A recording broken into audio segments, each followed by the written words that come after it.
Welcome back to the Local Swing Podcast, where we highlight the journeys and successes of local business owners. Today's guest is someone who is very rooted in athletics, as am I. I tend to equate a lot of the things in life to athletics. Phenomenal former athlete, owner of Perspective PT New York, Griffin Kelly. Thanks, Ryan. Absolutely. Appreciate Thanks for stopping in here. So, Griff and I started our friendship a long time ago. I got the opportunity to watch you play at Waterville. You guys had phenomenal teams back then. You were a phenomenal player to watch. Moving forward, you had a nice career at Utica College, and during that time, I was running a rec basketball league at the Dome in Waterville. Yep. You were playing for a different team. I did some wheeling and dealing, offered Griff an offer he couldn't. I'm only kidding. I recruited Griff. He came to our team. Anyway, we ended up being teammates. It was great playing with you. Who would you say your basketball game mostly resembles? I think when I was in high school, I wasn't, we had a dynamic team. I wasn't the biggest shooter. We had a lot of talented players. Yeah. So my role was very much defense, rebounding, Okay. make a shot when I needed to, but I wasn't the first or second option. Yeah. But I would say like Dennis Rodman, honestly, Okay. The worm. when I think of my role and what I did and getting to 1,000 rebounds, my thing was always defense and get the basketball. Because Right. once I get the basketball, we could push the ball. We had guys that could score. So I think that played a big part in our success over the years there. So that was probably the one person I can think of off the top of my head right now. I mean, we're in March Madness right now. NCAA tournament is in full swing. Mm-hmm. I think if you were 6'9", you would have been Cooper Flagg before Cooper Flagg. Yeah. They'd be saying now, Cooper Flagg plays a lot like that Griffin Kelly guy. Yeah. So, what are some things that you would say you learned, as an athlete, and all of your experiences being an athlete, that translate into you being a physical therapist and someone that runs your own business? I think a couple things come to mind. Discipline, number one, through the highs and lows. Sure. Being disciplined, having a process, being objective. In sports, there's highs and lows, great wins, tough losses, things that happen. But I think there has to be a consistency to what you're doing, instead of letting your emotions kind of get to you through Right. different situations. So I think sports played a big part with that, and going into college and playing basketball for a couple of years, which was definitely a different experience than high school. Required even more discipline with the coursework and stuff like that. But I would say that's the biggest thing is, there's, in terms of being a business owner and providing a service, all those things translate. And I think that's where athletics is so helpful is doing the things that require consistency and there's no magic to it. It's those kind of principles that are super important that carry over into doing things later in life. Now, you mentioned having a process and sticking to it. To me, I think that's preparation. Mm-hmm. That old saying is failing to prepare is preparing to fail, and Right. that's certainly important. And then also, I feel like, you went from basically player, now you're kind of a coach to these people. You're coaching physical therapy, I guess you could say. Yep. So a little role reversal there. How would you say, the schooling in order to get your degree and pursue physical therapy? Yeah. So to give context, the first 3 years of college I played basketball, which essentially starts in the fall semester, goes through the winter, and goes into the spring semester. So it's a long season. Yeah. So balancing your coursework with that can be a lot, and it's a big commitment. And there's a lot of preparation, and you can't schedule classes later in the day and sleep in. It's like every day's scheduled 6 days a week. my fourth year of college, I was lucky where a lot of my credits from high school transferred over to college. So I actually did only 3 years of undergrad. Typically, people do the 4 years and then transfer into the graduate program, which is another 3 years. So I did 3 and 3, which is like kind of like a fast track process. And you really had to make sure you were committed to your coursework, and you had to get certain GPA and grades in certain classes like your physics, your A&P, your chemistry, and all those types of sciences, or else you'd get kicked out of the program. Yeah. So pretty strict. In my fourth year, I had eligibility to play basketball still, but I had started my first year of grad school, and I committed to just doing my coursework, and I actually put basketball. I retired from basketball, and I was like, all right, I'm done with this. I kind of had really transitioned to, focusing on my next career, Right. I'd say. And then I was kind of figuring out what did I want to do now that basketball was kind of over, and that's when I got into CrossFit and started coaching and doing that stuff, which was a nice balance with getting into grad school and all that. So in terms of PT school, it was 3 years. The last year is mainly clinical, so it's pretty intense. You're working, you're getting a lot of exposure, you're not in the classroom as much. And then the first 2.5 years, you have a fall semester, spring, and you actually have summer coursework too, so it's just nonstop. Yeah. Essentially, it feels like for 3 years, you graduate, you take your board exam, you pass that, and you just start working. So it's just like, I feel like it's been nonstop for 10 plus years now. Right. And then, so it's been pretty crazy. Speaking of nonstop, I mean, you mentioned juggling being an athlete as well as being a student, and I don't know that just everybody knows how much of a commitment it is.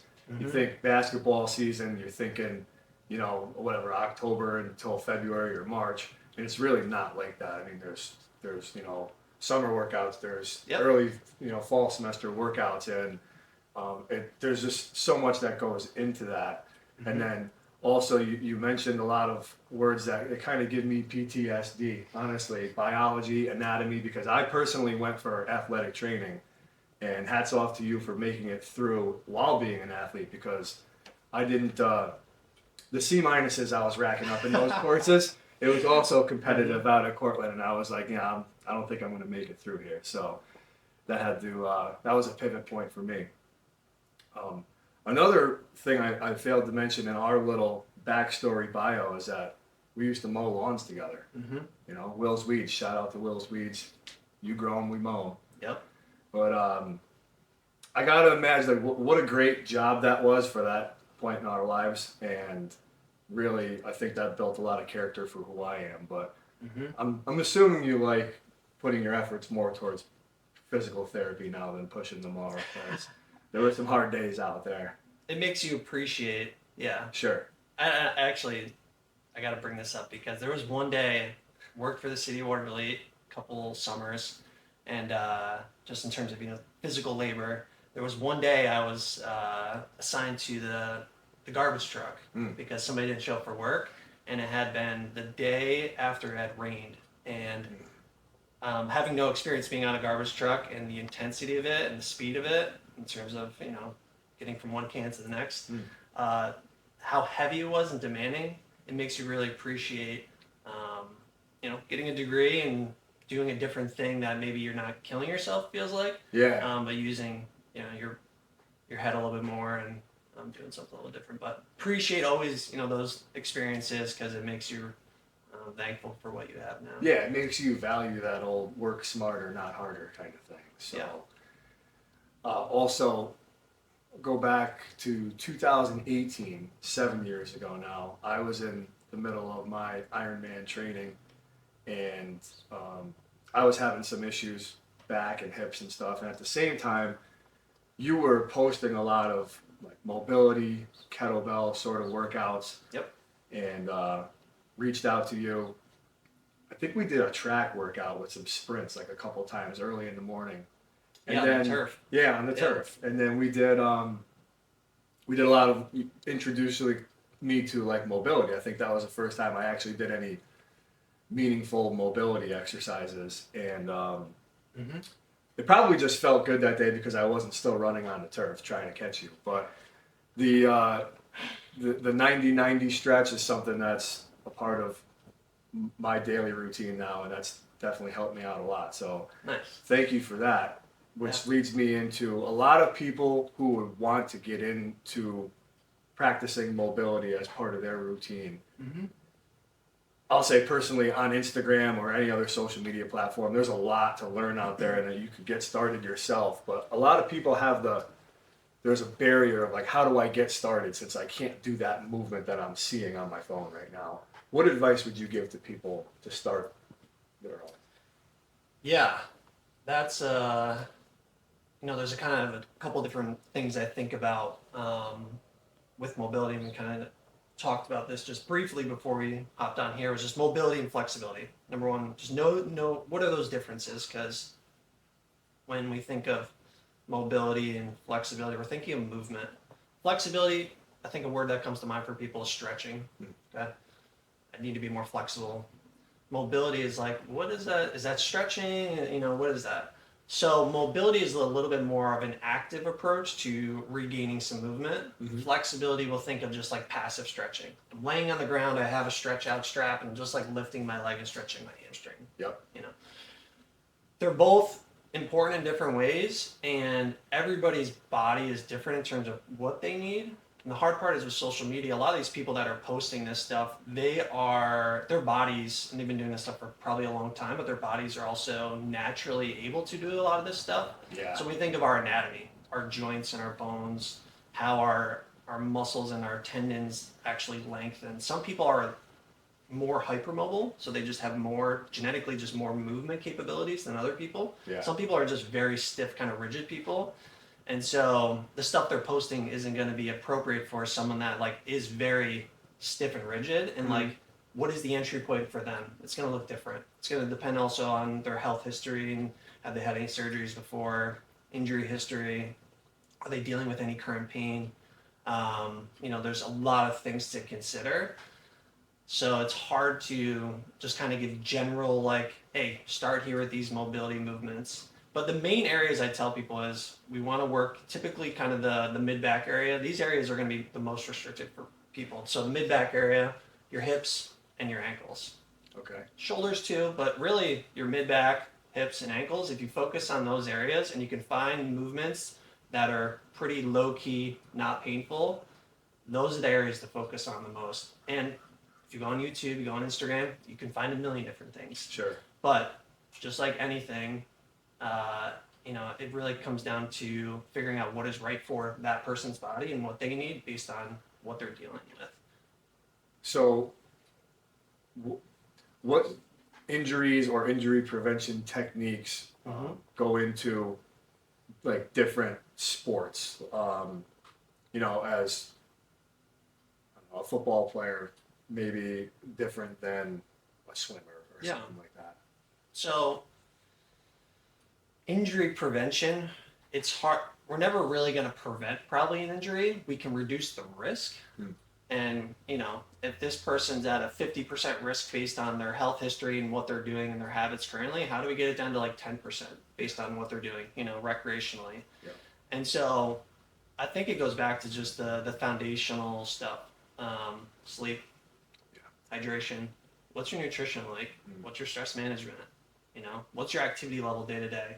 What does your training actually look like? Are you doing strength work? Are you doing power work? Are you doing mobility work? Are you doing stability work? And kind of just looking at all that stuff broadly and seeing where people are deficient and bringing focus to that. Yeah. There's no magical one or two quick fixes, but I always tell people we're trying to implement strategies and be really specific and good with that and consistent. Yep. And when we can start to do that, over time we start to see some really good changes, whether they're in pain, whether they're having mobility issues, whether they're having a tough time sleeping, which we know sleep is the best recovery tool. When we want to think of like reducing injuries, like if you sleep like shit, I don't care whatever else you do, like that's the one thing. Okay. If there was one thing to focus on. Yeah. And then obviously all the other things we talked about, stress management, sleep, or nutrition, hydration, those things, those are important too. But I think making sure people are focusing on that stuff, because we get focused in on this one maybe supplement or this one exercise or movement or this injection, or whatever it is. You know, there's so many things out there that are being marketed to us through these different platforms, but at the end of the day, we're human beings, and what worked 2,000 years ago is probably going to work now. Right. If we just focus Fundamentals. Yeah. And fundamentals. And then you also like basically having a process and sticking to it. Yeah. And which is very hard for people because they want the short, term quick fix. Right. And today's society. So I think constantly having high level communication with people and just reeling them back in because they're going to kind of get pulled away from these kind of foundational things is super important for people, and they really start to notice a difference. But it's hard for people to make those changes and start to build those habits. Yeah. What I equate that to kind of as I said I always try to have a sports parallel is like when you're younger, you go to a basketball camp. And I just remember specifically being told by the coaches there, like, listen, just because you signed up and you came to this 3-day camp, this isn't what's going to get you better. You have to do this stuff on your own. We're going to teach you the blocks and what's going to make you better, but it's up to you to go and do those things. And right. I think it's the same with going to physical therapy and saying, these are the movements that we got to work on, and I'll show you how to do it. But it's up to you to be disciplined and also want to get better too. So yeah. What would you say is your favorite movement? Movement, exercise. I think I don't really have a favorite movement, honestly. Okay. I just like to move. You just love them all. Because, yeah, I think people just need to move more. And so I don't want to limit it to like, this is my favorite movement, because I just enjoy movement, different planes of motion, different types of movements, different recreational things. And sometimes I guess it depends day to day what I like, Yeah. But I think sometimes my body wants one thing one day. Maybe it just wants to walk one day. Maybe it wants to do hoops one day. Maybe it wants to do kettlebell movements one day. Sure. So I think it's always a flowing, ever-changing thing. But I just like movement. Yeah, and movement is a language. It's a skill. It's a thing that can always be improved upon, and it always has good benefits. For people if you do it in the right dosage. Yeah. So for me, movements I go to Metabolic Meltdown. Shout out to Metabolic there. Great place to work on your fitness and strength. Yeah. I've found that anything lunge related for me super challenging. And speaking just lower body stuff, I can squat very good, heavier weights. Yep. When I get lunging, I'm super weak. What on the surface would you say is, I don't know, the cause of that or a solution for that to get stronger? Yeah. So number one, we got to look at those movement patterns and understand, all right, you said squatting initially. Is that just like a back squat? Is that a goblet squat? What makes that pattern feel easier to you and feel good relative to a lunge? Now, when we look at a lunge, that's a different movement pattern. We could look at a lunge. Is it a split squat? Is it a dynamic lunge? Are you doing a forward lunge, reverse lunge, lateral lunge? How are you holding the weight? You're holding in the front rack, by your sides.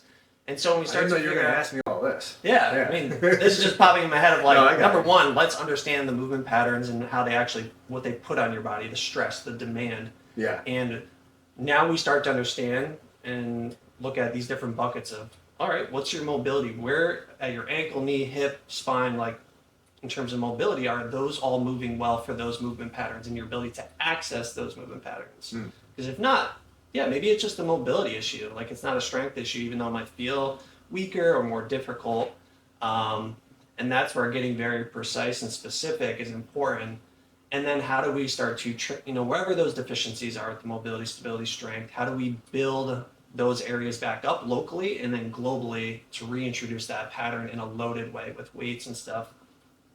That's my PT brain just starting to ramble. But in terms of you just having two different, and people will be like, why is this harder, but this feels easier, but it feels like the same thing. Right. There's a lot of reasons. Sure. And I think being very specific and objective and having very good assessments is what I try to do and helps people a lot, I feel like, instead of just a cookie cutter approach. Sure. And how to help people get back to higher level training, like in metabolic, Orange Theory, whatever the case may be. Because I think a lot of times too, in physical therapy, we don't do a very good job of helping bridge that gap of from rehab and being in the clinic to being in a gym and doing higher level intensity movements for whatever it is, hiking, running Ironmans, Sure. Yeah. doing that and making sure your body is handling that stuff. Mhm. So yeah. Was there a moment that you remember that was like, this is why I want to get into physical therapy? Maybe not a moment, but like, do you Yeah. remember what made you want to get into it? When I was in kind of my freshman year, I didn't. I actually thought I wanted to go into like engineering first. Really enjoyed math and science. Started to kind of end of senior year. I was like, what do I really want to do? I think I want to kind of get into something with the human body. Like training. There's physical therapy. There's different options. In the healthcare field too, and I thought PT offered an opportunity to work with people in a way to give them different strategies other than surgery, medication, injection, but really kind of help people make some good actionable changes Mm-hmm. and work with people through a process, through a period of time.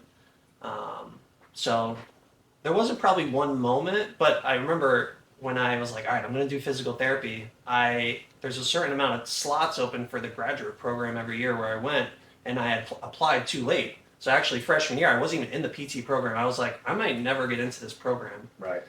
Luckily, a couple people flunked out of it because of their grades, and I was kind of the next up on the list, and I got admitted, I think, like the beginning of my sophomore year, and they were just like, if you just keep your grades at this GPA and the other things that they were looking for, you're going to stay in, admitted into the program, and you'll transition right into it your fourth year, which I did. So very lucky for that. But Yeah. there wasn't one moment, but a lot of things kind of came together for me, and now I've been doing it for a while. I'm very happy with what I do and how I'm able to work with people with my business.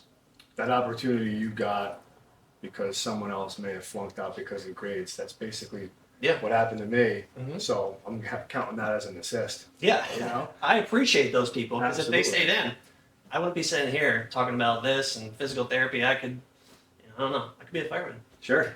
Yeah. You're basically a body engineer. You wanted to Pretty go much. into engineering. Yeah. You're a body engineer. Yeah, we're solving complex problems with the human body. Sure. Yeah. That's how I look at it. If you weren't in physical therapy, I think you just answered that maybe. What would you think you would be in, like engineering, because of your math and science kind of background? Yeah, the thought of engineering, yeah, I feel like structural engineer, something like that. I would love to do something with my hands and really use my brain and create things and solve problems. And even now in my off time, I like building stuff and Yeah.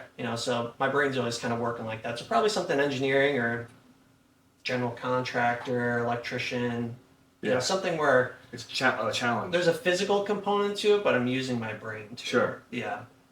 So not garbage truck or mowing lawns. Yeah. Cross those Unfortunately. off. That's okay. Yeah. Who would be your dream athlete to work with if they came to you looking for some physical therapy? Ryan Bushford. Real, I'm Yeah. honored. Of all the athletes out there. And you know what? I consider every human being to be an athlete because whether you just want to walk around the block or go up and down your stairs in your house or you want to run, I work with people that run ultra marathons and do crazy stuff, They're Yeah. all athletes in their own way and they all have a desire to do certain things at different levels. And so it's just figuring out what they need to do and how do I help them do that, Sure. and I'm guiding them. I'm their, we'll say, coach, Yeah. and I'm helping guide them through that journey to help them perform in Yeah. life and whatever that is. So I honestly believe everybody's an athlete in their own way, even though they might not identify as that or believe they are, because we all have to perform in life. Yeah. Being a parent, whatever it is. So that's what I think about being an athlete. So All right, next I'm going to ask you the most polarizing question that's been on the internet for the last 15 years. All right, MJ or LeBron? Just overall better. Who's the better player? Who's the GOAT? Who's the GOAT? I would say MJ. Less opportunities to win. He's been to the finals less, but had more success. Yep. Didn't play LeBron's been playing for 20 plus years now, so Yeah. MJ didn't play as long, but just his numbers and his consistency and his success, just percentage wise, is better. Sure. And I think played with more physical, tougher opponents, and also just the way they did it in terms of the training and recovery. Like nowadays, I mean, there's so many more things out there in terms of your ability to probably play longer and just medicine and the ability to do that. So, I mean, it's great for LeBron, but I think overall I've had to choose one, MJ. You're invited back to the man cave. That's the question I ask everyone to see if you're And I haven't watched any other episodes, so I didn't know what the deal is with that. big MJ guy over here. But so, like I did say, we are in the midst of the NCAA tournament right now. Who's your pick to win it all? Who's going to take home the crown this year? It's looking like Duke to me. Okay. Yeah, Duke. They look like the powerhouse right now. But yeah, there's a lot of top teams still in it. There really hasn't been many upsets this year. So As a Duke fan, I would agree with you. We got to do something about the start times. 12:40. I was in bed before the game started. 12:40, I think, is when I had to stay up to watch the game last night. I mean, Yeah, and that's on the East Coast. Yeah. Like that's like the game is on the East Coast, not on the West Coast, right? like, yeah, and even like for Friday games, there's 4 games, and they're starting at like 7:20 or something. Right. Why were we okay last week with the opening round? We could start those at noon. Why can't we just start these ones at like 3 in the afternoon? So I if guess they're trying to please the West Coast people. if you're a TV broadcaster, scheduler, whatever, we have to chat about that. So my athletic journey has continued in the form of golf. Mm-hmm. Huge golf guy now. Yeah. I've always been, but I'm really taking it a little bit more seriously lately. What sort of advice would you give to a golfer looking for more mobility? Yeah. I work with a handful of people that golf, and the one thing that always comes up is, I mean, most of these people don't do anything mobility-wise, and they actually don't train anyway in rotation, but they're demanding their body to do a rotational sport. Yeah. Which is funny, Mhm. you know. Yeah. So when we think of rotation, kind of earlier what I talked about with what are the areas that are most limited, 2 that are most important for golf is your hips and your mid-back, your thoracic spine. Yeah. In terms of rotating, and those are typically the most stiff and limited for people. So low back takes a lot, the knee, shoulder can play a part. We're using everything with that movement pattern. So if people were to focus on 2 areas, it'd be hips and that kind of mid-back area. Now, what to specifically do depends on the person, Right. and where they're having issues and pain, or, again, if they've had surgeries, or where are they having trouble with the swing. It all depends on the person. But yeah, it's funny. A lot of golfers, they don't strength train, they don't train rotation. They just love to walk, but they require their body to do a fast, movement and rotation. Sure. Yeah. And they expect different results. Yeah. So it's kind of like a very obvious thing, but it's not obvious for a lot of these people. Yeah. Especially when they're having back pain and whatever type of pain or issue. Right. But I really enjoy working with those type of people because it's a very complex movement, and when we start to break it down and work on different things, it can make a big difference for people. You play any golf or no? I've played about 4 times in my life. Okay. We got to get those numbers up. Yeah. Yeah. I don't have a lot of time for golf. Hey. It's an all day activity. Yeah. So I appreciate golf. I like watching golf. Masters is coming up. Yeah. Just the complexity of the swing and how these professionals perform and do it and make it look so easy. It's really impressive. So I enjoy watching it, but I don't play it much. It's a good way to wrap this episode up right there. Let's each give our pick for who's going to win the Masters this year. Who you got? Oh, who's the number 1? Scotty Scheffler? Scheffler. Yeah. He's top odds. Did he win it last year, or was it the? Did he win it? Yeah. I'll go watch him. Yeah. Okay. I really like watching. Well, him I'm not play. going to go with Scotty because you did, but I'm going with Bryson DeChambeau.